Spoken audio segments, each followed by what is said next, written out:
Welcome. Hi, I'm Katie Morrell. I'm a creative and writer based in the San Francisco Bay Area. And I'm Karen Hawkins. I am the founder of Rebellious Magazine for Women and co-editor-in-chief of the Chicago Reader. You are listening to Of Course I'm Not Okay, an audio project. Join us as we talk about mental health, coping with quarantine, and what conversations we wish the world was having and isn't. For some of our episodes, we'll chat with writers and creatives to get their take. Thank you for joining us on this journey.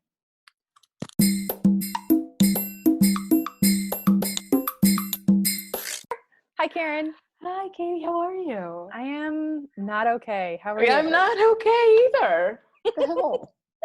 I mean, I actually am kind of okay because I'm talking to you, but otherwise, state of the world, not okay. Not okay. Of course I'm not okay. But yes, I'm very happy to be recording yet another episode of our wonderful non-podcast podcast. Exactly. Our audio project. Our audio project. Which Spotify is calling a podcast, but we all know the truth. Yes, we know the truth, and we will eventually graduate to podcast level, and we will tell all of you listeners when that happens. We will make a big old splash, a podcast splash. Oh no, don't say the word splash.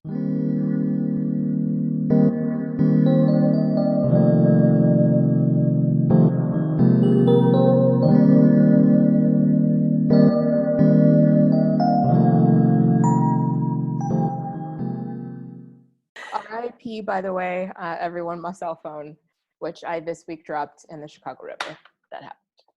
That happened. Can you take us through that experience a little bit, Karen? Because I would just love to know how this happened. Ooh, okay, real quick, shout out to Chicago Electric Boat Company or whatever they're called that lets random yahoos rent drivable boats on the river. I went with a few coworkers and they have big enough boats. It's like a big donut and you can social distance on the donut. We were so excited. We got this coupon because we went on a Tuesday night. As we were getting on the boat, I dropped my phone into the river. And as I was telling you earlier, everyone was marveling about how calm I was. But I just thought, of course, my cell phone has fallen into the river and sunk like a stone, by the way. Like the person, shout out Keegan, thank you so much for trying to help me get my phone. But I mean, it was just like surface gone. And thank God for T-Mobile cell phone insurance. I have a replacement phone, but that was my week. I've been out of my house 5 times in 5 months. And of course, during one of them, I dropped my phone in the river. Oh, I'm so sorry. What? Yeah, it's not really like you're going to jump in. I've done some kayaking in the Chicago River and it's not, crystal clear blue. So it's okay. I mean, it's a very beautiful place, but not exactly swimming excitement worthy. And you know what? I loved my cell phone, but it did not occur to me for even a split second to try to retrieve. It was just gone. Oh no. But 1 second, beautiful. it's just gone. It's just gone. It was a beautiful trip, though. We left from Belmont and Rockwell, for those of you in Chicago, and went south to North Avenue. There was one other boat out there, and it was so fun and beautiful and serene. And the river may require a sacrifice of you, is all I'm saying. You just may end up having to sacrifice some of your technology in order for the beauty to happen for you. There you go. And also, it's kind of like you had a disconnected experience. So maybe you were able to enjoy the birds chirping and the lapping of water more. I don't know. Maybe I'm being a little bit too Pollyanna about this because I would be pretty pissed if I lost my phone, to be honest. I did have to take things in more. And I have to say, my very tech-savvy coworkers had a Bluetooth speaker with us, and we were playing a playlist, and then we all started adding to it phone-related songs as an ode to my phone. And I gotta say, Lizzo's "Where the Hell My Phone" really just lands for me totally differently now. But I'm really excited about today's topic, Karen. I think it's amazing. Do you want to explain? Okay, so let's see if I can explain. So I feel like you and I are both, you especially, so I'm going to let you go first, are at kind of a crossroads in different parts of our lives. And are trying to decide if now is the right time, as we're recording the last day of July, does it make sense to make big decisions now? Like, does it make sense to change course at all from what we're doing right now? Yes. That's the topic. Uncertainty, coping with uncertainty in quarantine. Yes. So I will pick that right up because for those listeners that don't know, so I live in the San Francisco Bay Area and I have on and off for 16 years. And I love it here. It's my home. I'm from Michigan originally, but I moved here when I was 22, and it's just, I've grown up here. I have a huge community here, and it's really home for me. There's always been this nagging issue, though, which is the affordability of homes here. That is just for my income bracket, and the income bracket of my partner and I, we will never be able to afford a home here. Like maybe in our 60s, fingers crossed. But like, Right. it's just not a thing. So, and that's okay. Like, it's just kind of like a reality that I don't even think about, to be honest. But what has been really interesting in the past 3 weeks, actually, this is so new, is that my husband's work has always been tied to a physical office, whereas my work as a freelance journalist has always been remote. And there are so many jobs in the Bay. Like, the Bay Area is just a hotbed for people who are in his line of work. And so we've really just always resigned ourselves to this idea that we'll be lifelong renters. And we've actually surrounded ourselves with people who are lifelong renters, who are in, who are even at ages in their 70s, who are still renting. It's just a thing like this. It's not even that weird to, rent forever here.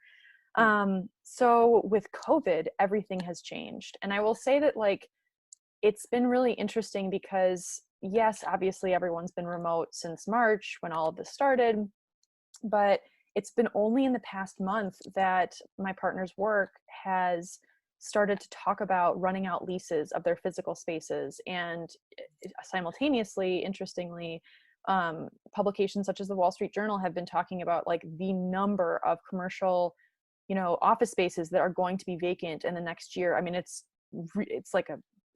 going to be like a wave of just craziness in that respect. But anyway, so we kind of started talking about it, and then it turned out there was only a little conversation, and then that conversation became big, and his company decided, oh, guess what? We are going to go permanently remote. It doesn't matter when COVID ends. Wow. Like, this is it. Like, we're done. And so I think that it takes me a little bit to kind of metabolize information. Like, it takes me like a few months, and I'm not a huge proponent of change. Let's just be honest. Like, I don't love change that much. And so I love my house where I live, and I don't really think about, outside. I mean, I get excited about certain things, but massive life changes are what my partner loves. And so he moved every 3 years of his life as a child, and I never moved, never ever once. And so this is, I've only moved twice in my life, and they were both in my adult life. And so, we were going for a walk the other day, and he was like, "Oh, hey, so what do you think about moving to Oregon?" Like, no, just no disclaimer, just drop that bomb like it's hot. I mean, it was just boom, exactly. It was as if he was this chicken. He had all this ammunition in his mind. He continued talking for, like, not ammunition, that's not the right word, but like this content that he had curated and gotten really excited about in his brain without telling me. And so basically I felt that I was like walking into a chicken coop, and he was like a hen that had been gestating this egg for like weeks. And then he just shit it out. And then he was like, by the way, Oregon. And I was like, what? It's very vivid. It is quite vivid. Also, are hens only female? That's I don't know. Well, aren't male chickens roosters? Roosters. Okay, let's go with rooster. Better. So he was a rooster. Roosters don't have eggs. Okay, so anyway, this metaphor completely failed, but you get the idea. Though. It's so good. It's so good. So he starts talking about Oregon. And I mean, to be fair, we actually have talked about moving to Oregon in past years, and it just didn't really work out. So long story short, fast forward 3 weeks, and we're actually thinking legit moving. And like, we're seriously thinking about it. And we're thinking about the city of Bend, which is like in Central Oregon. It's about 3.5 hours southeast of Portland, and it's in the mountains, and it has a much slower pace of life as far as we know. But I mean, do we make these big decisions in the middle of quarantine? I mean, that's the real question. Like, part of me thinks that I'll wake up in, September 2021 in a house in Bend that I own and be like, what the fuck just happened? Like that's what I'm thinking, like that we'll all be vaccinated. And then I'll be like, oh, I don't even live in the same state anymore. Like, how weird is that? Oh, right. Exactly. That this all feels like this weird fever dream we're all waiting to wake up from. And then you wake up, right, and you're like, oh, where am I even? Yeah, like, do we trust quarantine versions of ourselves to make decisions for future versions of ourselves? Oh, hell yeah. That's the question of the year, honestly. Right? Like, do I trust quarantine Karen to do anything right now?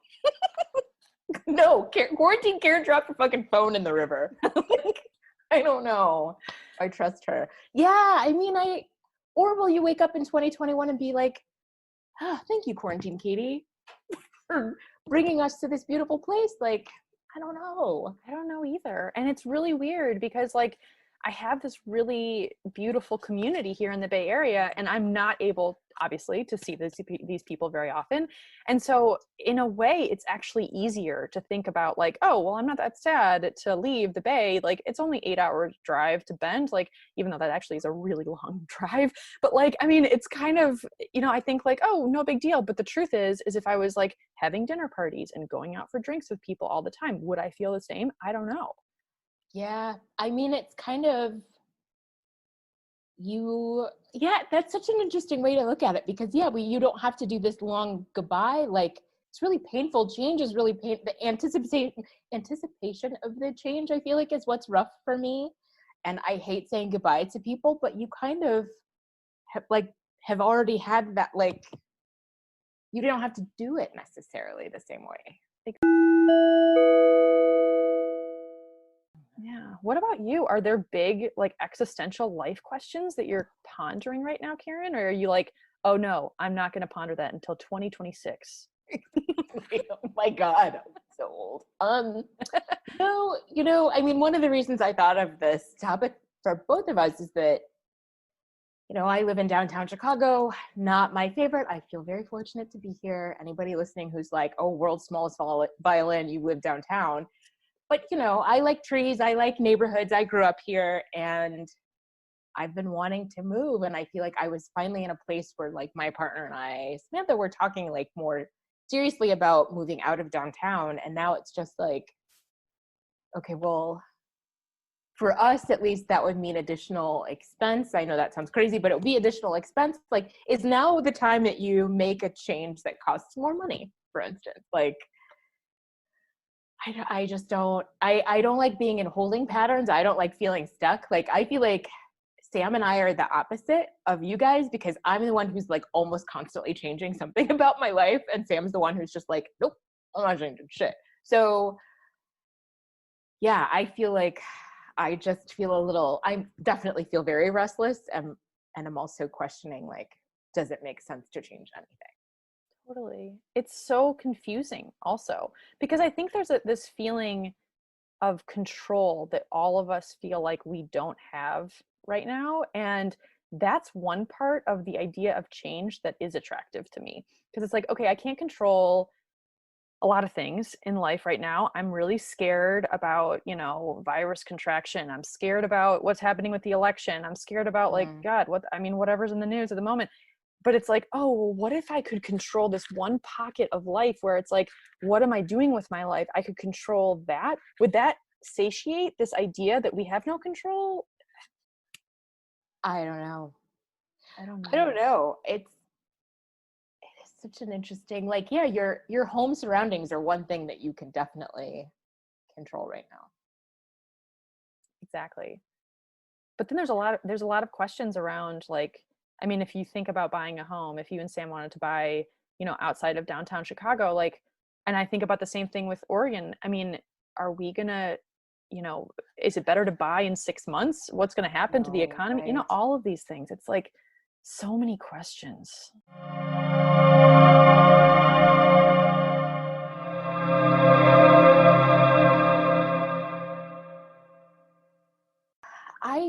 I don't know a lot of people actually, I know a lot of people around Chicago who have moved into different neighborhoods. I have one friend at least. Oh no, I have two friends who have bought new places during this time. I know a lot of people in big cities who have fled like for the hills. Like my friend who lives in Manhattan is in North Carolina. Another friend, her roommate moved to South Carolina. Like I feel like people decided they were going to, quote unquote, I'm making air quotes, ride out the quarantine with their parents or somewhere where they could get a lot of space or somewhere where there was fresh air. And I feel like I envy those people who kind of anticipated that this was not going to be like a 2-month thing. Oh my gosh, I was definitely not that person. Like that's no, I was like, oh, I looked in my journal the other day and I was like, oh, it's day 17. It's so crazy that California is going to be under lockdown for 2 more weeks. I'm like, 2 more weeks? Like try 2 years. Like it's like yeah, I don't think I could have handled that if someone had told me that at the time though. I had a hard time digesting the enormity of the situation. I have this same problem, and I'm trying to remember when I turned that corner of realizing like, yeah, like so I work for the Chicago Reader, and we did this series called the Stay at Home Chronicles, and we numbered the days Ooh. up until like maybe day 95, and then we were supposed to be moving into this next phase, right? So we stopped doing it, but I maybe it was May for me when I realized like, oh no, we're done. Maybe it was, I feel like as a Chicagoan, it was probably the realization that we weren't going to have summer. Like you tolerate the weather in Oh. Chicago the other 9 months for the amazingness of the Chicago summer. And I think it was that realization like, oh yeah, no, we're not. All of those things we all look forward to, we're just not doing that this year. I think maybe that was it for me. Like, oh shit. You know, it's interesting. The other day I was listening to, or I was reading the Wall Street Journal, and there was an article that was an excerpt from a book by this author named Bruce Feller. And he wrote this book, and the book is called Life is in the Transitions, Mastering Change at Any Age. And it's interesting because it kind of relates to our conversation where he talks about how in generations, it's been like throughout generations, change has always been a constant, of course, but it's been very different if you compare, let's say, the great generation to what you and I think, identify it with is Gen X. And so, I mean, I'm definitely on the border of Gen X millennial, but I definitely think that I'm, as you know, in my heart, I'm more Gen X than anything. No offense to millennials listening, but yeah, I feel like I moved that direction. But I was reading this, and it was interesting because it talked about how, you know, enormous change in people's lives up until like the 70s, really, maybe 80s, it was all based on prescribed things like, oh, you're going to move jobs, or maybe you'll move, you know, houses once or twice in your life, or you'll have a child, or you'll get married, or whatever. And there were only a few, like specifically with the older generations, like the baby boomers and the great generation, they didn't actually change jobs very often. So those changes didn't happen very often. But now it's so common to change jobs, you know, every 18 months that it's like these changes are happening constantly. But one important distinction was he also mentioned something that he calls life quakes, like earthquakes, but life quakes. And he said that there are maybe 5 of those in your life, and they're enormous. I mean, it's pretty self-explanatory what they are, but they're huge disruptors. And like they are like a divorce or a death of a loved one that was really close to you. And usually what happens is there's a lot of support around, like, you know, if there is a death, then there's going to be a funeral. If there is a divorce, like hopefully you can get into, you know, a situation with your friends that you feel supported. But it's very, very rare, like, to not have other people who are not going through that. So like, I guess it's a double negative. But basically what's now happening with COVID is that all of us are going through a life quake at the exact same time, which actually has never truly happened. I guess you could say maybe World War II, but like, you know, there's an example of like all New Yorkers going through a life quake with 9/11. And like, that makes sense. But like, I think it's just so interesting because what the world is going to look like, but also what our own decision making is going to look like on the other side of this feels like it's just so hard to grasp or know what that's going to look like, because we're all going through this thing simultaneously. Exactly. That no one has, again, that no one has any control over, and that is impacting every element of all of our lives. Like, I can't think of any part of my life that is not impacted by this in some way. No, nothing. And it's like every part, yeah, for sure. And I think one of the things was he was on the Today Show, and he gave, like, I recommend, if listeners are interested in hearing more about him, Bruce Feller, it's Feiler, but he talks about how, like, some of the things that help people get through these transitional periods, you know, one of them is a support network, like just talking to people. And, like, you know, I mean, it's interesting to even talk to you, Karen, about like this potential move to Bend is so helpful to me, because it's like, oh, I'm not just like pinging around like a, you know, like a arcade game inside of my brain. Like, I'm actually able to just talk with someone. Like, it's so helpful. And then the other thing is to like have rituals around change. So, like, you know, there's like a lot of people, if you know, that actually is helpful to your brain chemistry. Like, if you have a ritual around a major change, it makes it easier to then move to the next stage of your life. Like, some people, they'll, you know, embrace rituals like getting a tattoo of something. Like, sometimes like it's like that permanent. And then other people have like a, you know, some sort of ritual with friends that's more, you know, more symbolic, I guess, or ceremonial. But I thought that was interesting. I'm like, what kind of ritual do I need right now, like, for all of this change that I'm potentially ushering in? I don't know. Maybe I should burn some sage on the top of Mount Tamalpais or something, which is near my house. I don't know. In Palo Santo, stage in Palo Santo. There you go, Palo Santo.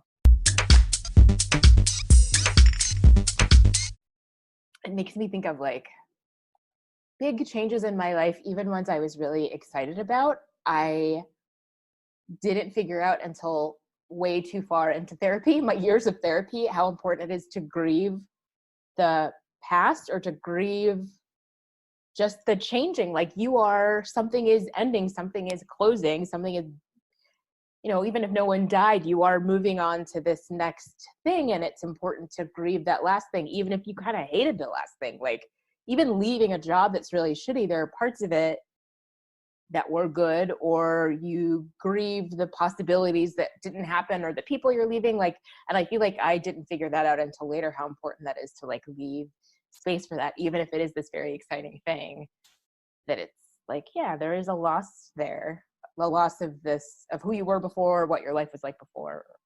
Yes, Any of it. totally. Like, the honoring of that loss. And like, and I feel like for me, in my experience with grief, it's like just allowing some open space for that, because grief is a squiggly little motherfucker. Like, it's like, at least in my experience, it's like it comes up in the weirdest ways, and you can't like prescribe it to, like, you know, tell, like, it's like, okay, grief, let's deal with each other now. Like, it kind of like, to give it some room is what I'm saying. I can't wait till we start selling our tote bags that say grief is a squiggly little motherfucker. They will be $29.99 on our future website, so get excited. Yep. Nope. Tote bags, coffee mugs, t-shirts, yes. My nightgowns. Oh yes, your nightgowns that will be very Zoom worthy. Yes, exactly.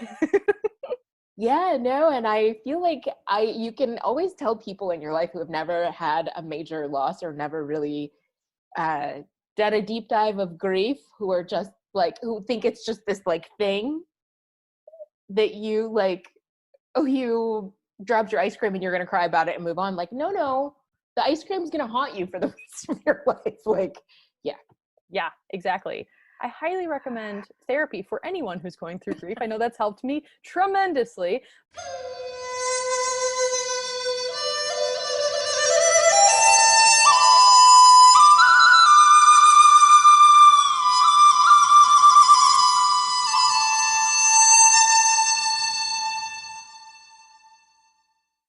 This imaginary website we will share resources, because I feel like resources about how to find a therapist. Yes. Because I think that's what stops a lot of people, that they don't know how to do it. I mean, there are a million reasons that people don't go to therapy, but I think one of them is like, unless it's like court mandated, how do you even do you even find a therapist? How do you know you have a good one? If you have a bad experience with one, do you then just decide therapy's not for you? Like, no, you just had a shitty experience with somebody. You should move on and keep trying. Yes, yes, yes. I do think that that should be on our website. I completely agree with you. I also think that potentially doing an entire episode about therapy would be amazing, because I know both of us really embrace that part of our lives. And yeah, I mean, I think to wrap up on this whole idea of like how to navigate uncertainty, like that we are, kind of dealing with right now with COVID, I would say therapy is number one. Like that's, like, I mean, I'm on Zoom with my therapist, a few times a month, and it helps so much. And then also to talk to friends about, just like the whole soup that we're in right now. Absolutely. Yeah. No, I have weekly Zoom therapy, and I do feel like that, like, touch point, like that is a stable thing in my life. Like, just like this now, check in with you is just like this, like, thing. Like, no matter what else happens, like, I know that we have these spaces to like do what we're doing. Yeah. Really. Yeah. That's a really good point, actually. Because it's like, if people who are listening have like, I think that structure for me has helped so much. Like, you and I talk every Friday, and it's like, without fail, like, I'll be going to Oregon in a few weeks, and I'm going to make sure I have a good internet connection, because it's just happening. And so, but actually that structure is really helpful mentally, I think. And so, like, to identify, maybe if people, are willing to try to identify a few trusted people in your life, or even one person, to say like, hey, can we just talk for an hour every Tuesday at 6 p.m. or whatever time fits into your schedule. I find that that's just so incredibly helpful. Yeah, I totally agree. Yeah. Well, this has been really, really fun, Karen. Thank you. Yes, I do feel like this is also a form of therapy for me. It is for me, for sure. 100%. Also, RIP your phone. Thank you. Yeah, I'll have a moment of silence after this podcast. Not podcast. Not a podcast. Yes. But thank you all for listening. Thank you. See you next time.